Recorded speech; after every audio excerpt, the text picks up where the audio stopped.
We divide 828 by 5 in a long division method. 5 times 1 is 5. On subtracting we get 3.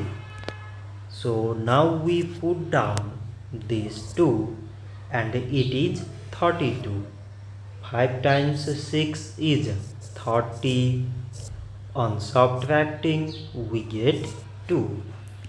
So again we put down this 8 and it is 28. 5 times 5 is 25. On subtracting we get 3. So now we have no any other number to put it down.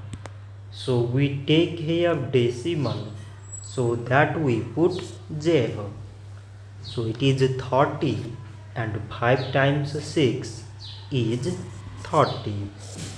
On subtracting we get 0.